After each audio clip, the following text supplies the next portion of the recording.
Dave, I hate myself. What? No, my friend. I am right in the middle, smack dab in the middle of the Kickstarter bathtub curve for my new book at newevilbook.com. And I am literally sneaking up on my goal in like $10 and $30 increments. As of right now, I'm about $600 away. I'm not worried about getting it. It's going to be fine. But right now, it being so close and yet so far, and of course, for the last 3 days over the weekend, it just died. And now I'm at the dead center of that bathtub curve where nothing is happening, and I hate myself. Can I tell you, when you said I hate myself, I was like, oh, Brad, don't feel that way. And then you said, it's because I'm in the middle of the bathtub curve at a Kickstarter. I was like, oh, I get it. Yep. Yeah. No, that's 100% the case. Yeah. Yeah. No, every Kickstarter I have done, no matter if it made $10 or $20,000, it was like, I hate myself in the middle. You feel like you're a fraud. You feel like no one cares about your work. You feel like it's all this energy has been put out for naught. It's so hard not to feel like you're the one imposter syndrome cartoonist out there, and everyone else has got it going on great, you know? Well, and all of the attention being stolen by the Kickstarter means that I'm not posting on Patreon as regularly as I should. And my backers have been 100% great with it. You know, nobody's out there, throwing a fit, but in my mind they are. Right in between my ears, there's a lot of stuff going on. So I'm trying to do things like cross promotions and comic swaps and stuff like that I can get a nice post in there that my Patreon backers are going to be thrilled with, and then I can go back to updating Kickstarter over and over and over and over again.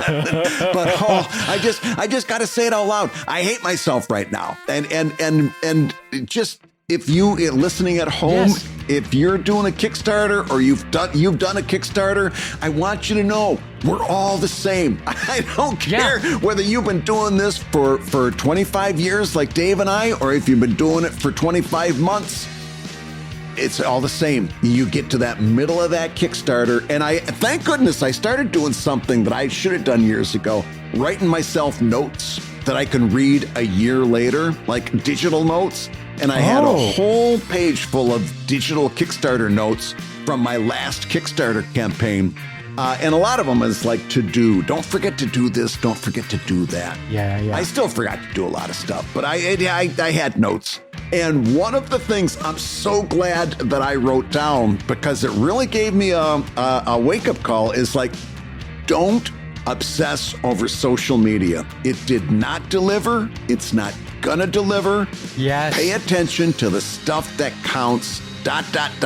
like your website. And I gotta tell you right now, I'm nearing I think Friday will be the halfway point. I'm nearing the halfway point of this 31-day campaign, and my website has delivered.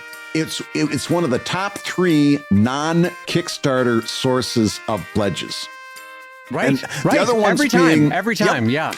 And that website is delivering like crazy. Blue Sky, which is now kind of my only social media, has done better than like Twitter and Instagram had in the past. But it's not been. I've been posting, because I use a scheduler now. I've been posting about 3 or 4 times a day. It's delivered 4 pledges in the first dozen days. It's not great. It's not nothing. But it's not great. But then again, it's like that notes from last year said, don't obsess over social media. It hasn't delivered in years. Pay attention to the things that matter. And yet, the human brain obsesses about social media because it's the immediate stat that you can see right away. You can check back in on an hour and know how it's doing. And so, so I want to say, because Brad is now 25 years in on a successful career that he is year in and year out delivered with.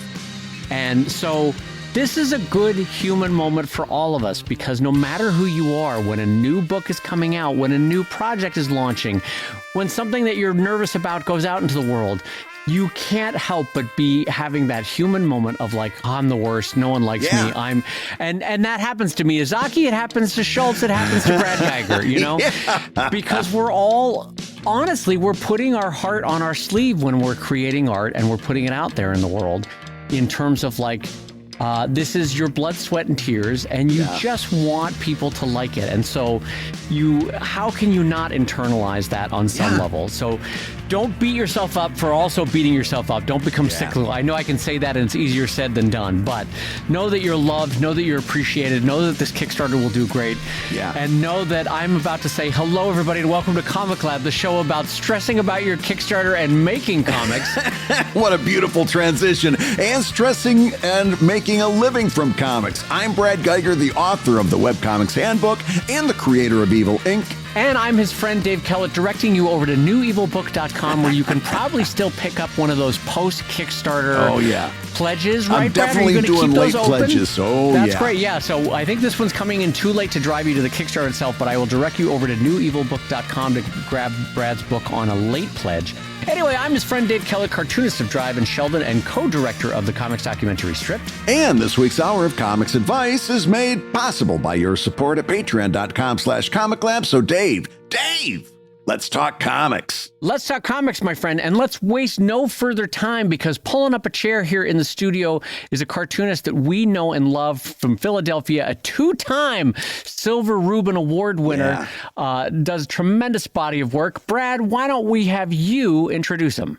Dave, Chuck Dillon is a Philadelphia-born cartoonist and illustrator, best known for his long-running hidden picture work for Highlights for Children. His children's book illustrations, especially his collaborations with Mike Bender, including a couple of wonderful books, The Bravest, Booger, and the new book out now, Bored Panda, and Dave, commercially illustrated projects like Costco Monopoly, which I know you are a big Costco guy. He's worked for Hasbro, PBS Sprout, Princeton University. He's been professionally illustrating since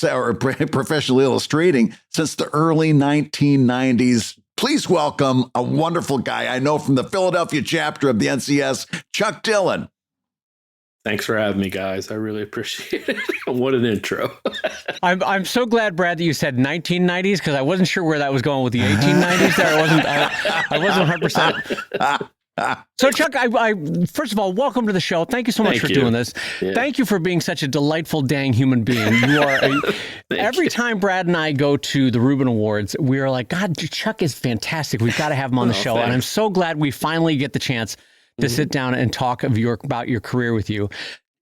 Take me from the very beginning. What is your first memory of wanting to be a cartoonist? Were you like Brad and I, third grade, second grade, sketching into a book? No, it was even younger than that. I have a funny story that hopefully I'm not repeating too much. But I was a kid. I feel like I was like 6 or 7. I might have been even younger. But I drew a picture of Peppermint Patty because I was always a Peanuts fan. You know, I was born at that perfect age in 1973 where the cartoons were like a huge hit. And so I drew a picture of Peppermint Patty, and I remember I was at my friend's house, and my friend's mom said something about Peppermint Patty being a girl, and I was like, "What?" And I ripped the drawing up and threw it in the trash.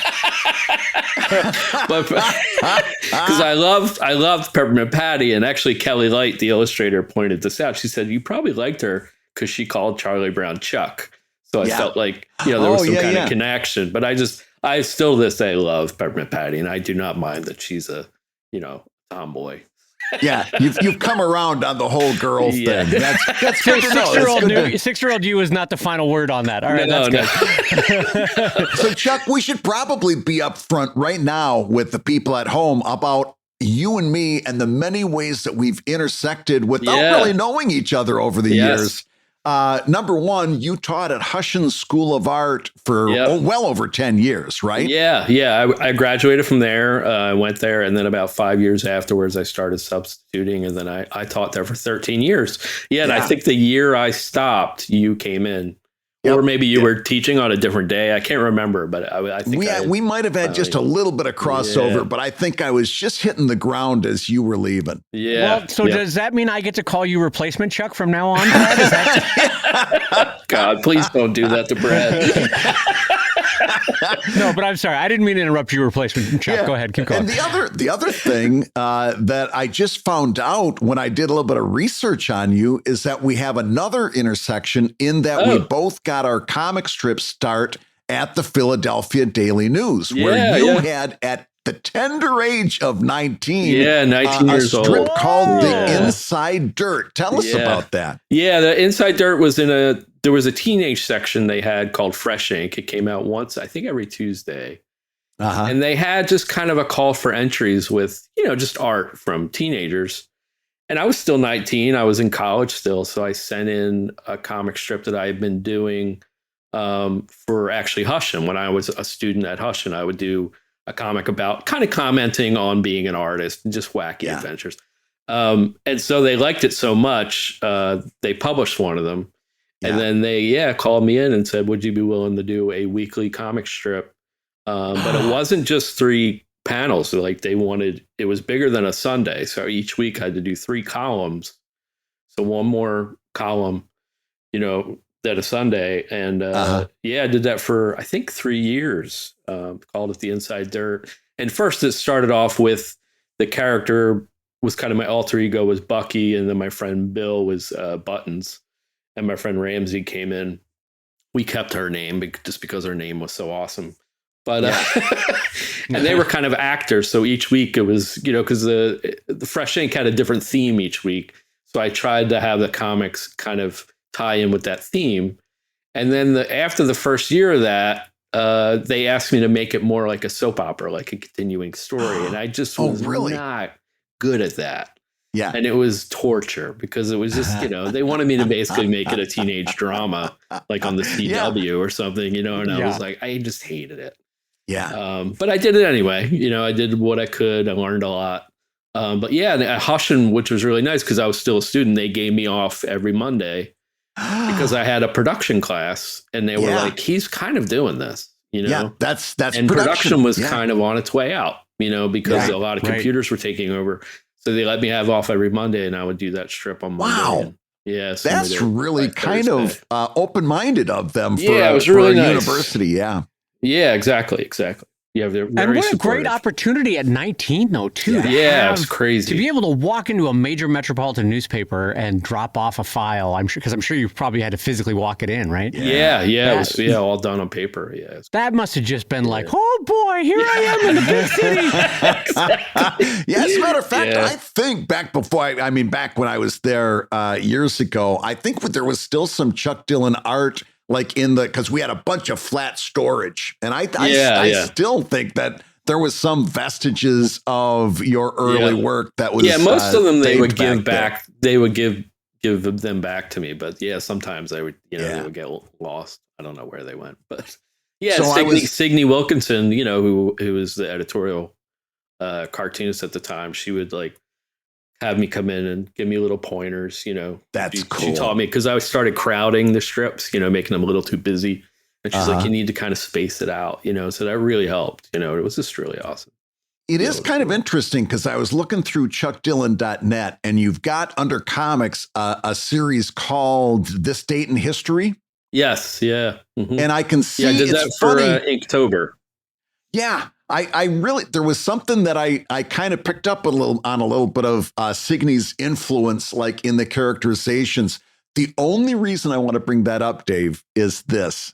Chuck did this amazing comic to note the first, I guess it was like in this date in history, the first Peanuts comic strip appeared, right? And we all know that famous first strip, right? Charlie Brown's coming down the street and the kid's sitting there saying, here comes Charlie Brown, good old Charlie Brown. Oh, I love Charlie Brown. And then the last panel after Charlie Brown's out of the scene, the guy goes, how I hate him, right? Listen to what Chuck does here. He does a recreation of the whole 4 panels, but it's like a history marker. So it goes, well, here's the first Peanuts comic. Published on October 2nd, 1950. Yes, sir. Charles Schulz hates the name, preferring little folks instead. Last panel, how he hates it. What a freaking brilliant way. Oh, I mean, 110 people have done, on this date in history, Charles Schulz, blah, blah. that was such a, I love the way your mind works. That one comic right there is like, if you don't fall in love with Chuck Dillon after reading that, I don't want to know you. Oh, thanks.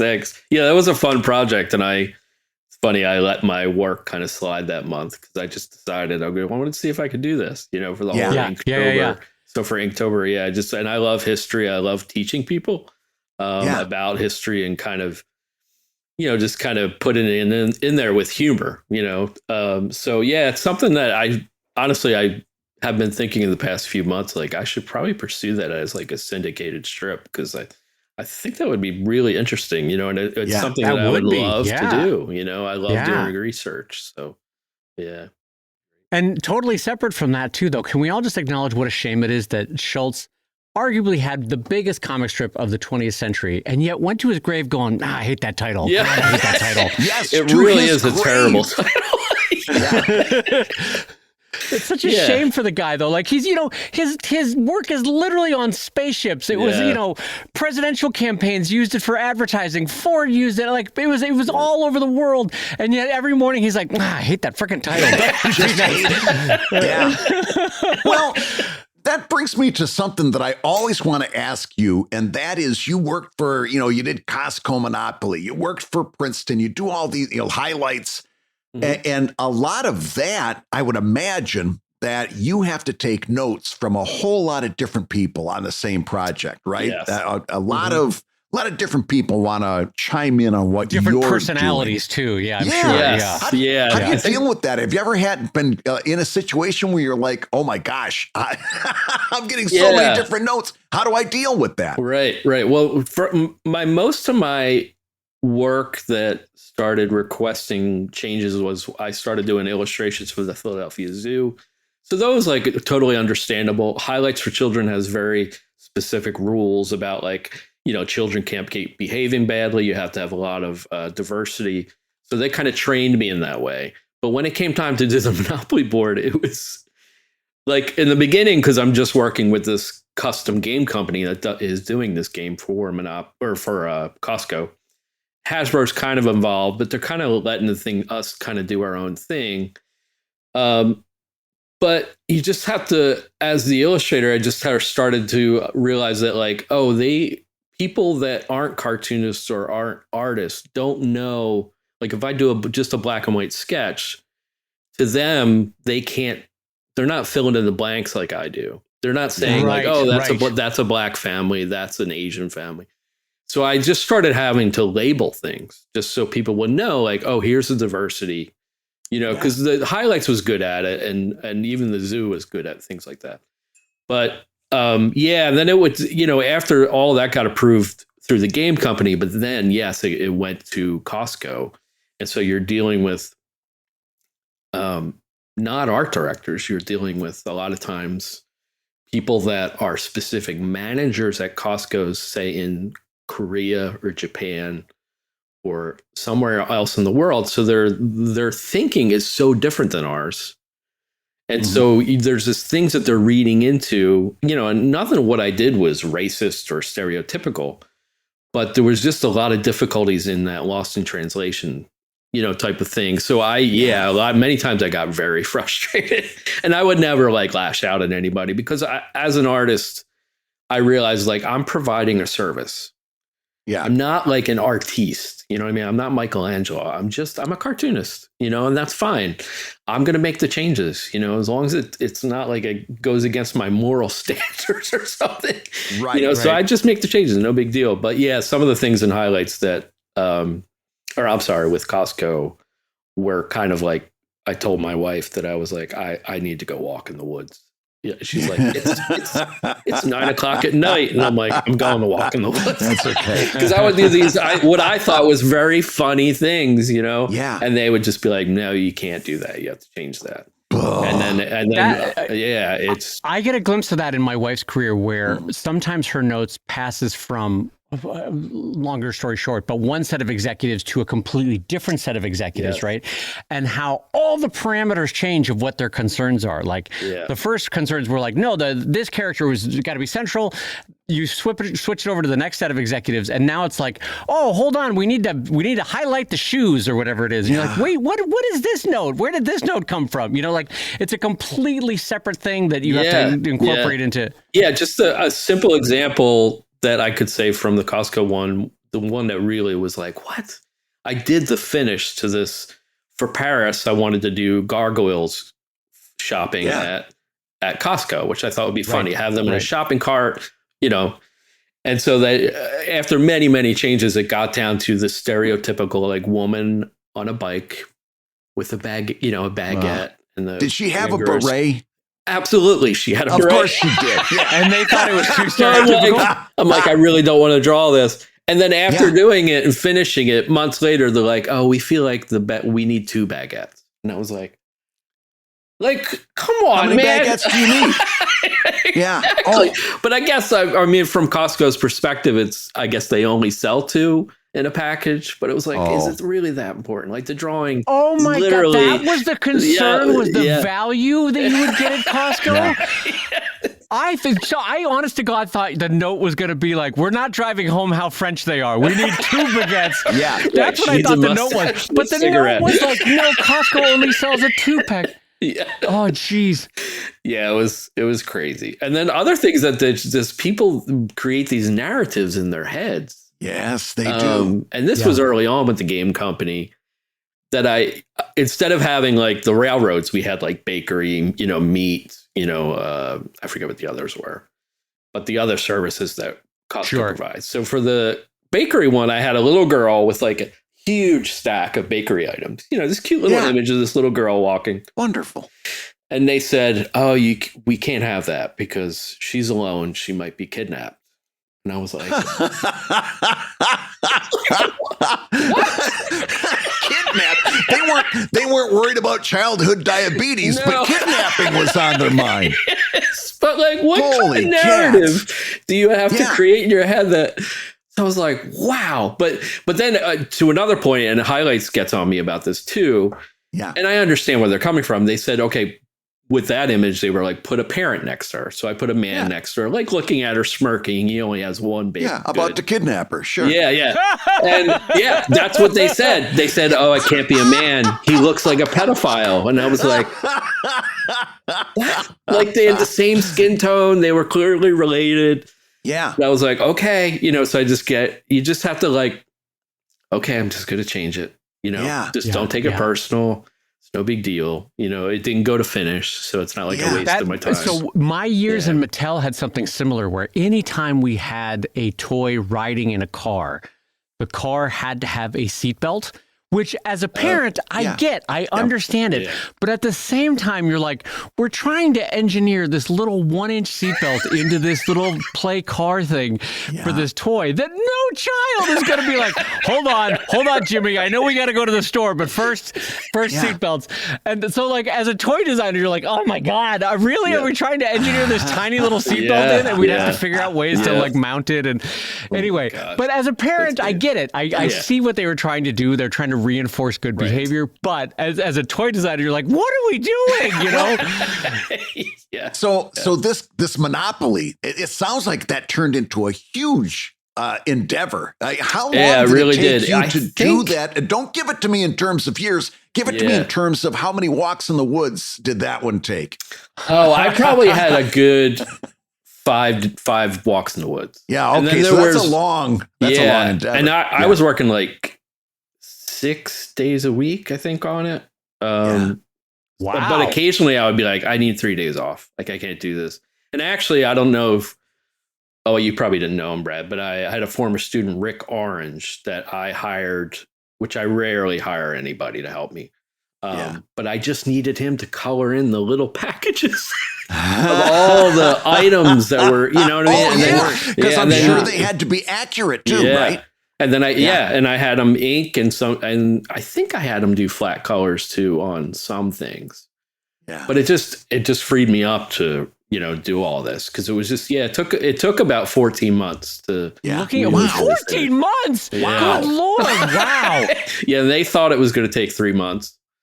And it was one of those jobs that I was like, this is going to take a lot longer than that. Yeah. But I'm not going to tell them that. You know what I mean? Because I've talked to other, like I did my research. I talked to other illustrators that I know and that I've done games, and they're like, yeah, it's going to take at least a year. So I was like, okay. But, wow. Yeah. I mean, looking at that project on your website there, chuckdillon.net, it looks to me, speaking of coloring, like there are moments of the same sort of Where's Waldo super fine detail madness where you're like, as an illustrator, you're like, how granular am I going here? You know, like, right. Yeah. Right. Like it's kudos, hats off to you because it's beautiful work. The final product is beautiful. But so client work like that, how often do you seek it out? How often does it fall into your lap? What's the sort of balance? A lot of it does fall into my lap. For a while, I was submitting ideas to highlights, and they would say, okay, go with that. You know, where I do the what's wrongs on the back cover as well. Yeah. Which are like I think the Germans call them Wimmelbilds, which is basically like, you know, children's drawing, I think. We call them Where's Waldo here. And then the hidden pictures were the same. And then when I got busy with Costco and the children's books, I didn't get much work from highlights. But yeah, I love doing that because I was just coming up with things.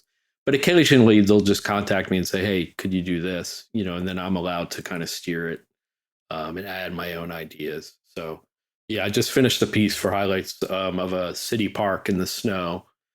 And so they gave me kind of some general parameters, and then I just kind of go nuts, you know, and add all these jokes and stuff. And I really like doing that. It's really fun. Well, it helps that you've got that relationship, a long-standing relationship with Highlights Magazine, where they know they can trust you. They know what they can expect out of you. Yeah. Speaking of trust and respect, let's talk about your collaboration with Mike Bender. You guys have done a number of really great children's books, including the book about the Boogers. The Bravest I want to make Booger. sure I get the title. The Bravest Booger, Bravest Booger. and the new one, Bored Panda. Mm-hmm. What's it like now? We just got done talking about working with the corporate client. How does that collaboration with Mike Bender work out? How did you guys meet? And then how do you collaborate to do such great work? Yeah, Mike actually reached out to me from the blue. It was right, I think, in the middle of COVID. And his kids were doing a lot of hidden pictures. And he's a screenwriter. He wrote Not Another Teen Movie. Which came out, which was Chris Evans's like first real big breakout role. And he also runs Awkward Family Photos, which a lot of people have heard of. Yeah, it's great Instagram. Yeah, he's the co-creator of it, so I should say that. But Mike contacted me and said, hey, would you be willing to do like an adult theme, not pornographic, but an adult themed hidden picture book? And so I was like, absolutely. So he's like, could you help me basically assemble a team? So I picked some, illustrators I knew that were comfortable with doing that. And so he reached out to him and kind of assembled this team. And we did the Awkward Family Photos, Seek and Find, or Search and Find for immature adults. So we got, because, working for Highlights was everything's always so PC. And we got to hide broken condoms and like crack pipes. And I think in one I hid, what's his name? The guy from Twisted Sister, Dean. I can't remember. D. Snyder. I got to hide D. Snyder's head. Hell, Brad with the memory I have no idea why I had that hidden away. How do you remember D. Snyder? Wow, meanwhile, his own children's names. He's like, you mean Bucky and Denty? Yeah. And the themes of the hidden pictures were like, I got to do like, a crazy woman giving birth. Like everything's going wrong. I got to do an old woman getting tattoos on her butt. It was just so freeing, like to do this stuff that just was making us laugh. Doesn't let you do that? No. You know what's nice too, Brad? On page 12, one baguette, not two, one baguette. And a little note underneath saying, "Take that, Costco." He's like, "To hell with you, Costco. I'm looking at you. One baguette." Yeah, and we don't want to know where that baguette was going. Yeah. Hey, gang, if you're listening while you work, take a minute to stand and stretch. And while you're doing that, we'll tell you why you should join us on Patreon. Yeah, because when you do, you'll get hours and hours of podcasts that we've recorded just for backers. And exclusive Patreon posts that go even deeper on Comic Lab topics. And you'll get access to our exclusive Discord server, a thriving community of professional cartoonists. So you can support the show you love and get tons of actionable resources for your own cartooning. And ho Nelly, if you want even more comics goodness in your life, check out the new drawing show that we're doing with our pal Kevin McShane over at wrongwayshow.com. That's wrongwayshow.com. In each episode, we'll show you how to draw your favorite cartoon characters the wrong way. Now, everybody, let's talk comics.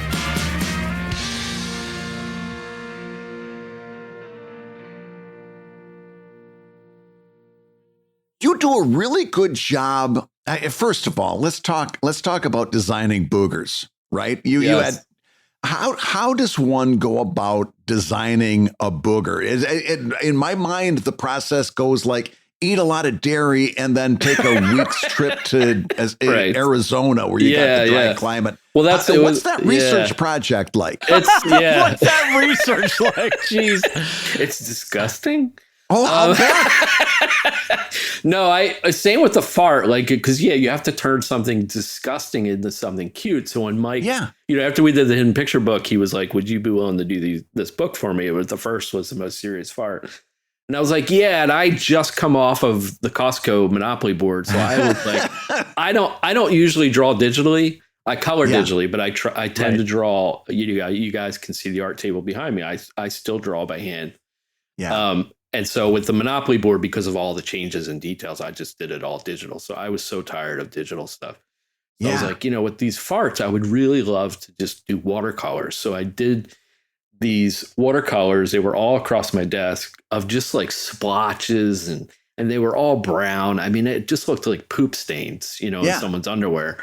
And I remember my wife came in and she's like, "What the hell are you doing?" I was like, "This is art, Welcome to the art palace. Yeah.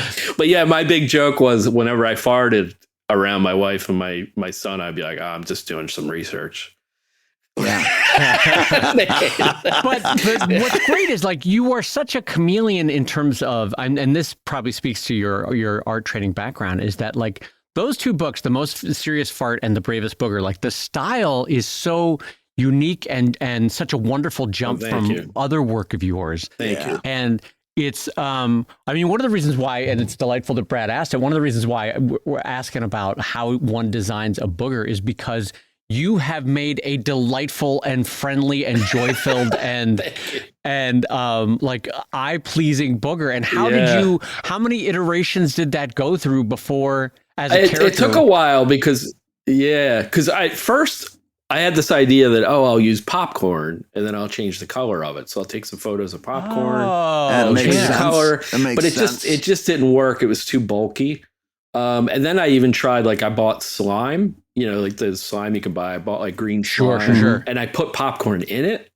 And then I took pictures of those and kind of manipulated those, added characters to them. And I showed it to Mike and our agent. We share an agent. And they were both like, "It's too disgusting." Like it was this is, but I was like, but it's a booger. It really needs to be gross. You know what I mean? Yeah. But cute at the same time.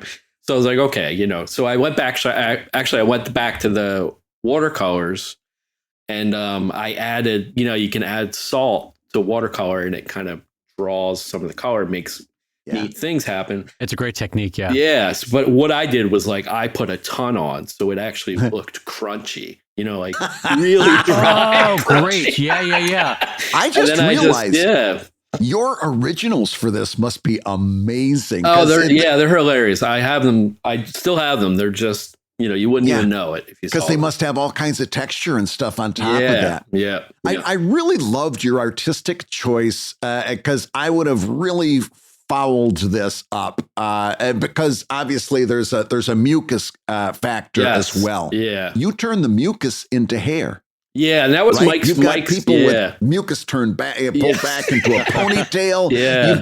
You've got, and it's not gross. I mean, it sounds gross the way I'm describing it, but you've got it really.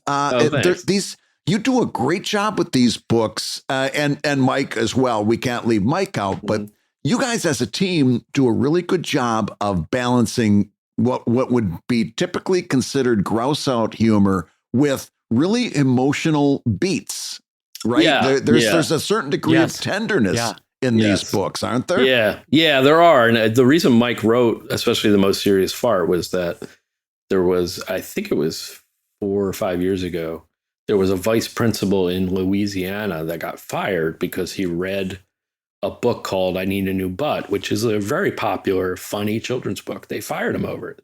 And when Mike read that, he was like, man, like, what are we as a society now that we can't laugh? We can't be silly. You know, we're so serious. So he said, you know what? He challenged himself. I'm going to write a book about a fart that takes himself way too seriously and basically learns that he has to lighten up, you know? Yeah. And then the Bravest Booger, was about just being kind of a recluse and not wanting to go out of the house. You know, Mike wrote in the whole thing. His grandmother had been picked while they were at shopping. Grandmother, I'm reading the page right now. When Beatrice was just a baby boog, her grandmother took her to the store. Without a warning, a finger barged in and picked Granny to nevermore. That's freaking Shakespeare right there. That's beautiful. Yeah, this is very funny. That was the hook for me for this story. Yeah, really. Well, can I ask you, speaking of along the same lines of these two books, which are wonderful, the technical stuff for the farts, which are, to me, look like watercolor, but with some sort of applique above it for the eyes and certain facial and stuff. How did you specifically do that? Where the fart as I said, I did it on watercolor paint. I did like probably 30 of them, and then I just kind of looked at them and realized like, oh, that could be the main character Siegfried because I like that shape, and then I scanned them in a really high resolution. I think at like 1200 resolution. So that way I could have them at all different sizes, and then, I scanned them in and then I added some clouds to them.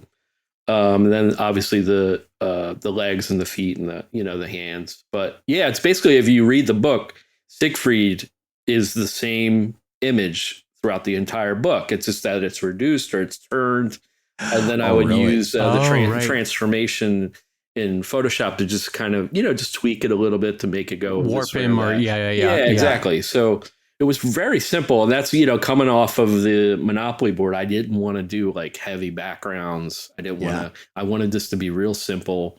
I know, and then Mike gave me the idea. He said, his idea was, a lot of white space, like the men books, remember those books when we were kids, like Mr. Bumped on his head. Yes. Mrs. Happy, stuff like that. Big in the 70s. Yeah, exactly. He said, let's kind of keep it like that, and I thought that was great because then it just makes the characters pop and the characters become kind of the focus, and then another happy accident that happened with the book. I think it was on page 2, because before we submitted it to the publisher to see if they wanted to publish it, I do usually like a couple spreads and maybe a single page or two.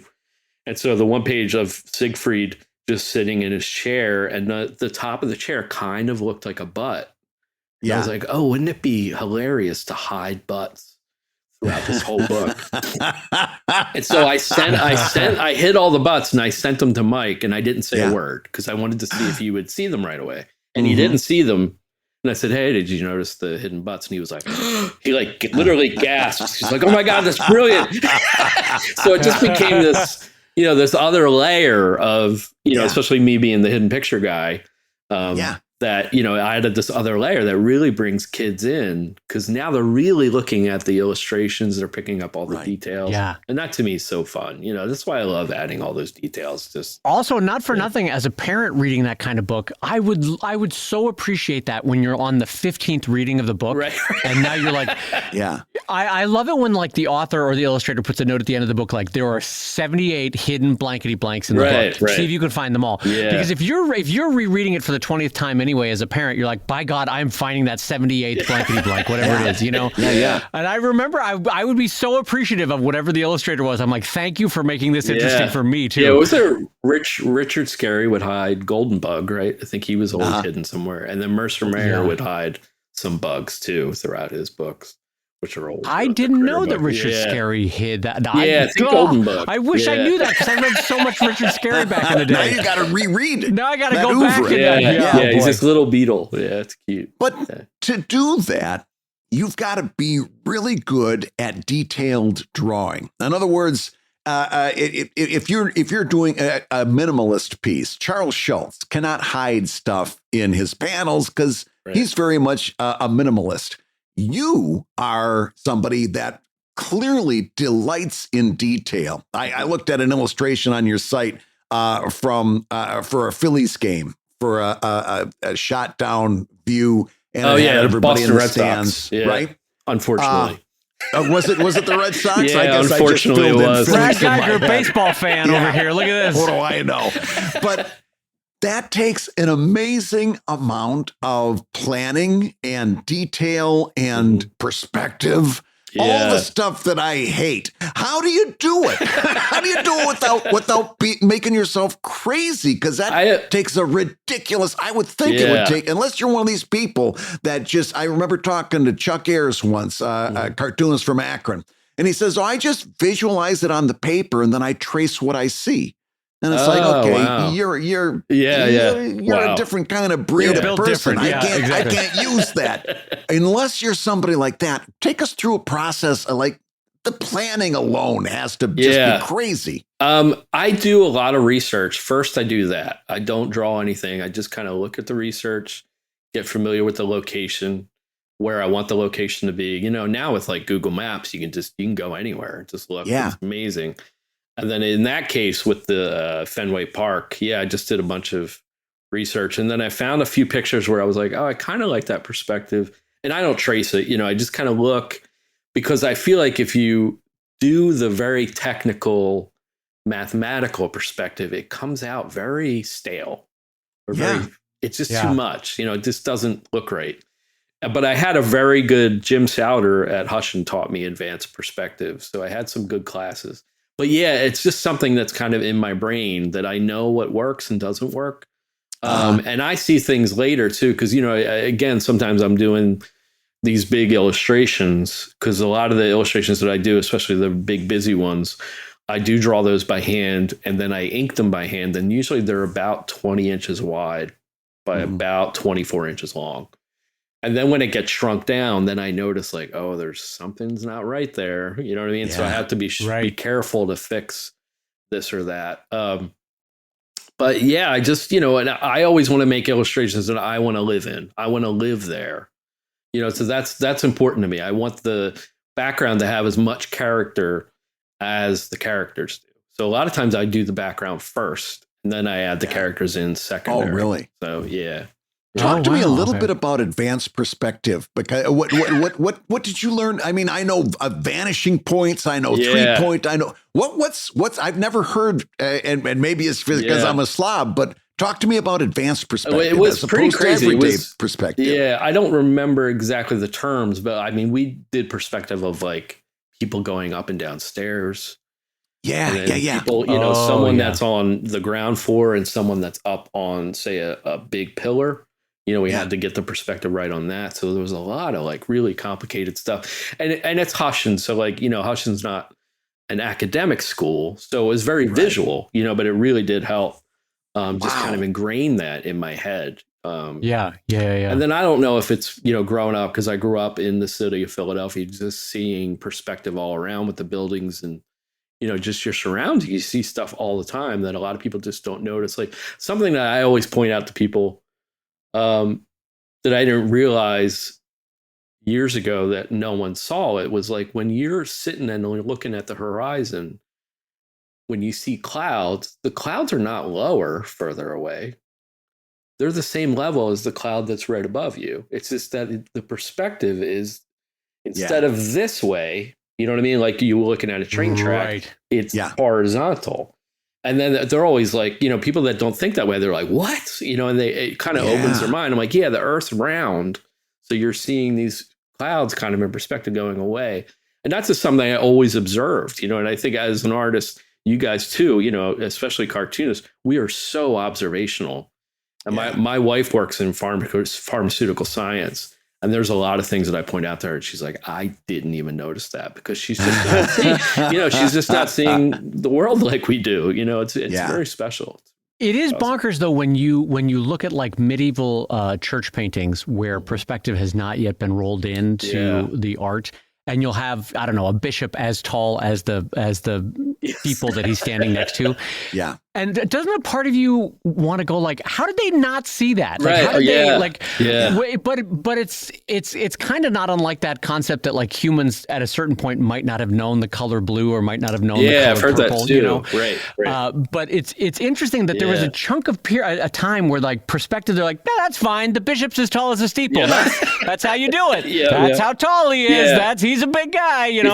Like it's bonkers to me that no one was like, well, wait a minute, wouldn't he be a little bit smaller standing?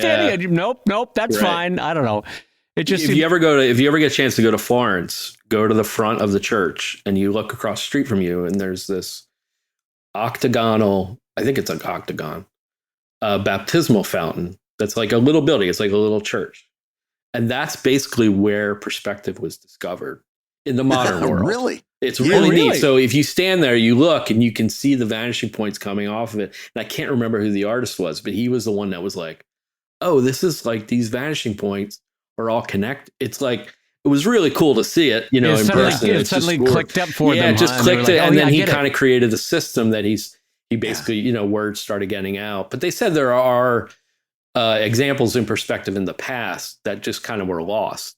And I wonder, like you were referring to those medieval paintings, if you wonder, because a lot of times in medieval paintings, someone's paying for that painting to be done, so they want to be front and center. They want to look good. Right. You know what I mean? Yeah. Oh, yeah. So the other stuff's kind of secondary. You know what I mean? So you wonder if it's kind of more like a montage as opposed to. I mean, historically, North Africa had perspective and Rome had perspective, and then so somehow just in medieval Europe, they're like, I don't know, we lost it, but hell with it. I don't know. And for some reason, I love one of my favorite things going to the museums is seeing the ugly babies. Like medieval. There's a whole 200, 300 year period where it's just like, could the baby Jesus look more like a 40-year-old man? How could we make that possible? Yes, where he's got like the baby has abs. You're like, what?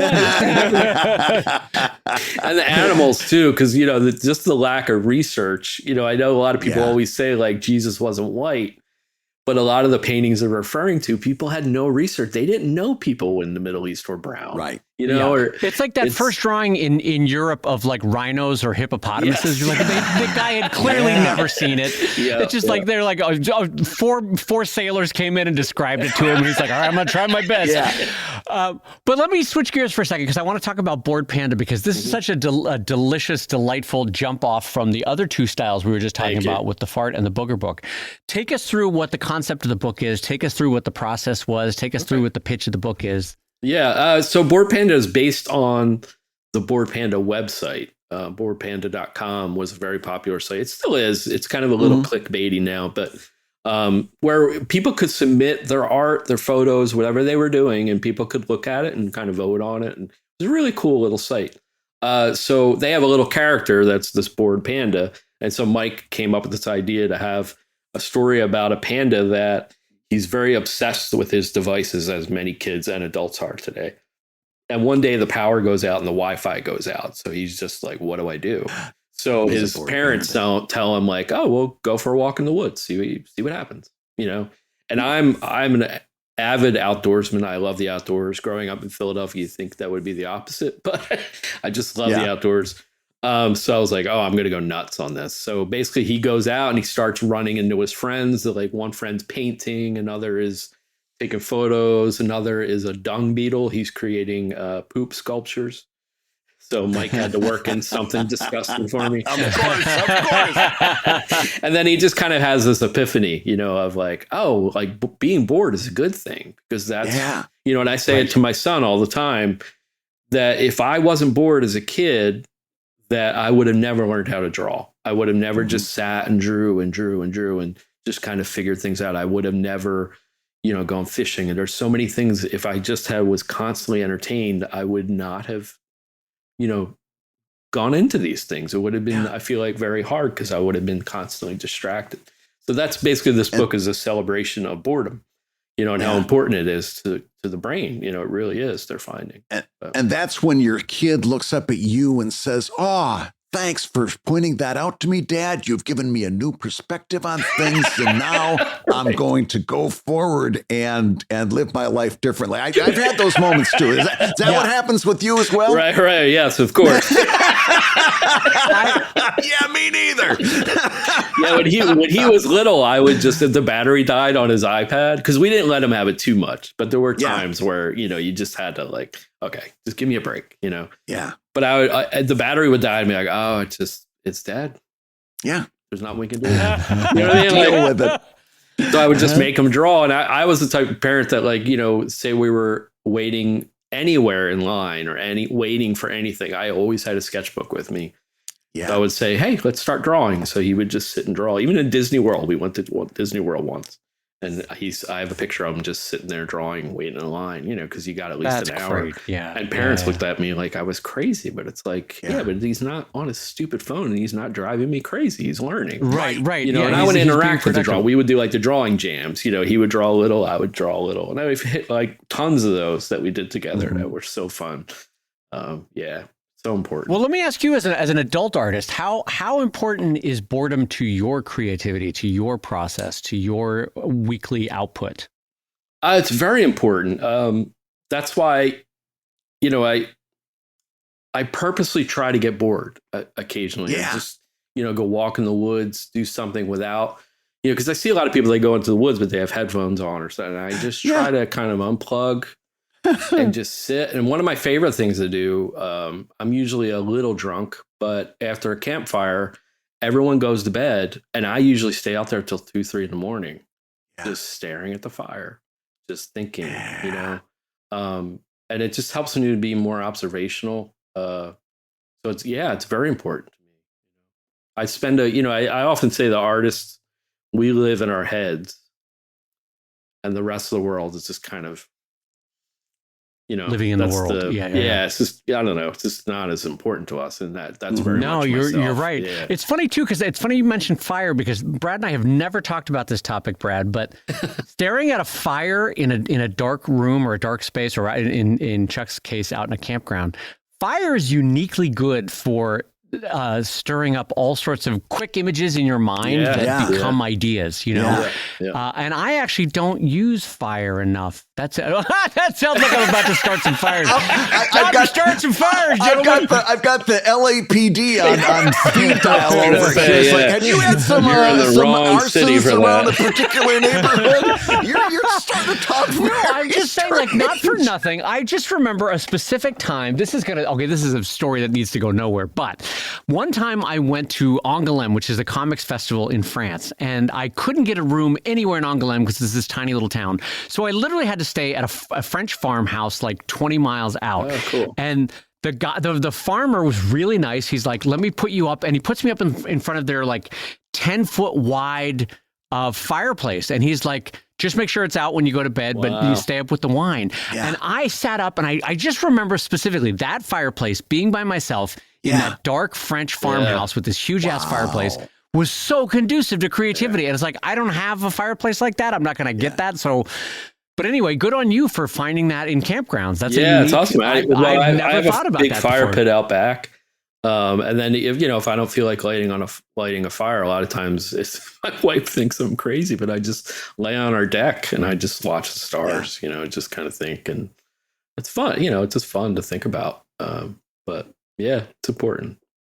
Yeah. That's the first thing we did when we got a deck out back, is we got a little portable fire pit that runs off a propane tank. Okay. Yeah. You can have you can put little blue rocks in it so it looks like a wizard's brazier.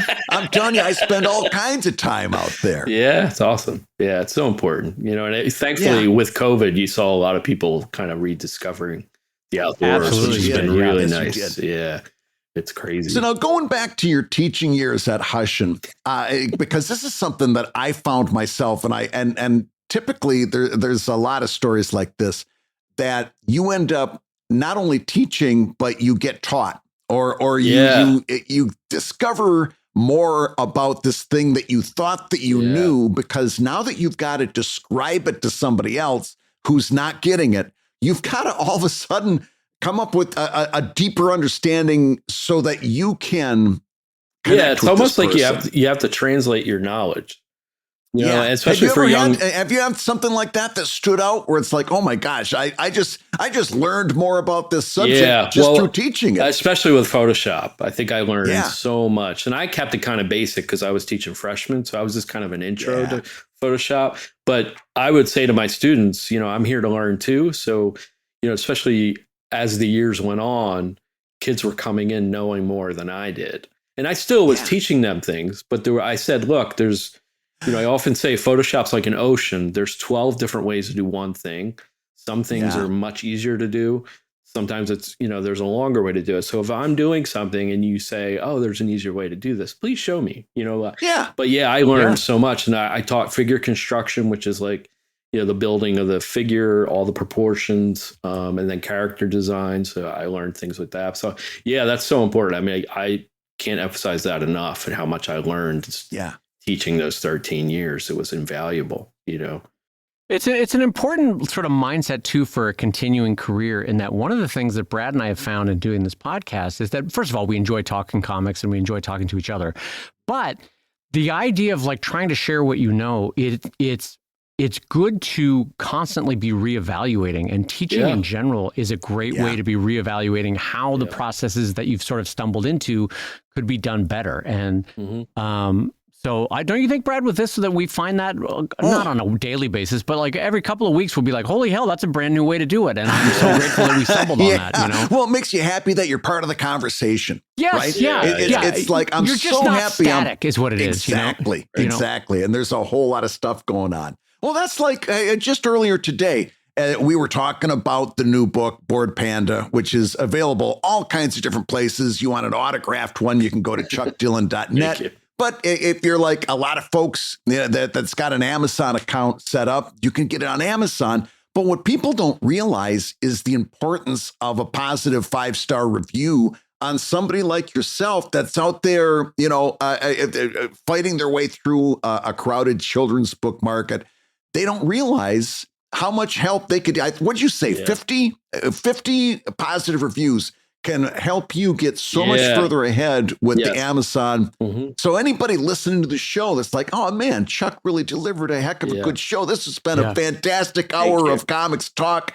They don't have to do anything special. They can go out and buy this book, and just that little 5-star review and say a couple nice things. They're helping a fellow artist out innumerably, right? For that's the gift that keeps on giving. I think supporting artists doesn't have to just be monetary, you know. It can always just giving us a share or a like, or, you know, but especially, you know, on Amazon and sites like that, just adding a nice review really, really helps.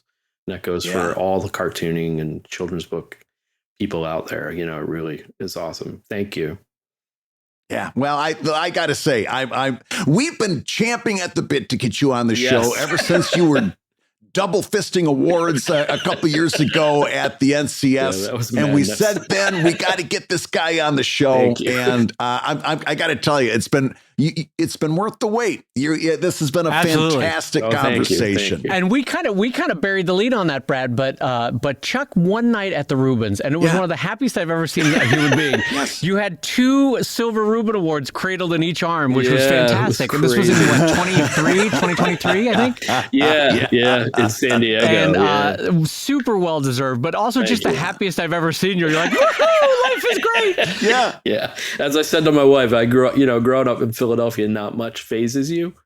Yeah, but that phased me. Well, as it should, to be recognized by your peers for all the incredible work that you're doing. So, Chuck, on behalf of Brad and I and everybody listening, thank you so much for coming on and joining us. And for folks not yet familiar with Chuck's work, head over to chuckdillon.net or over on Amazon or anywhere you buy your books. You can get Bored Panda, The Most Serious Fart, The Bravest Booger, and definitely check them out. You're going to love Chuck's work. Thanks so much, guys. It's always a pleasure to talk to you. Once again, with thanks to our special guest, Chuck Dillon. You can see all of his stuff over at chuckdillon.net.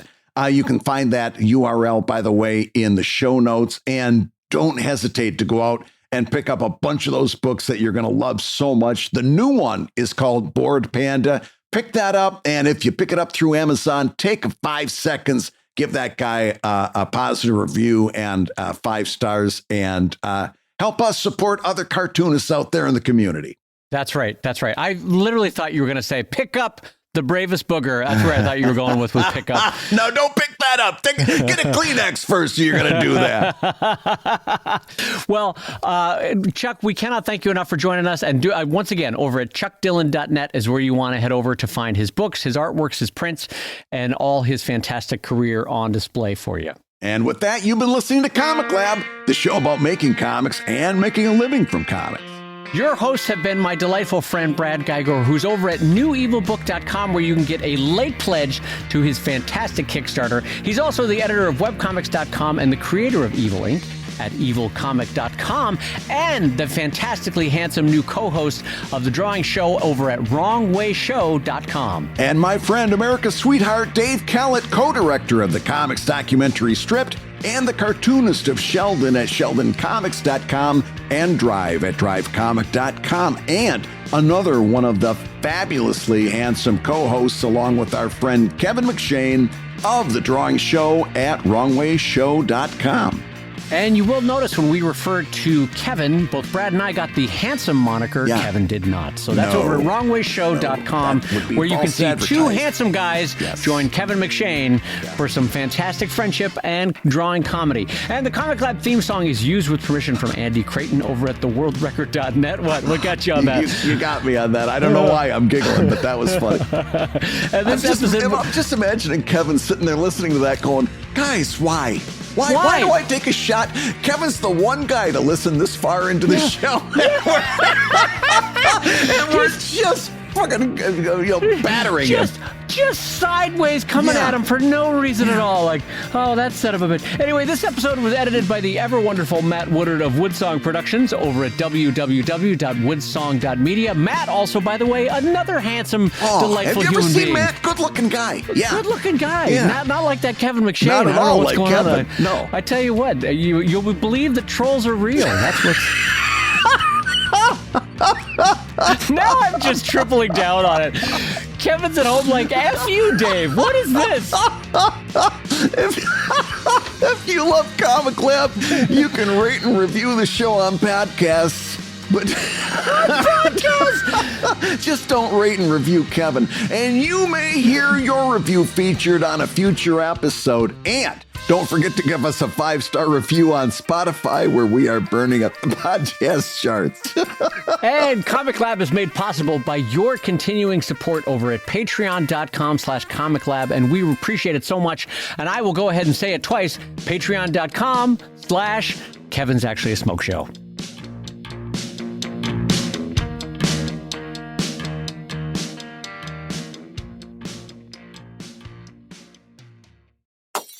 Whoa, what was that? Kevin just walked by a mirror again.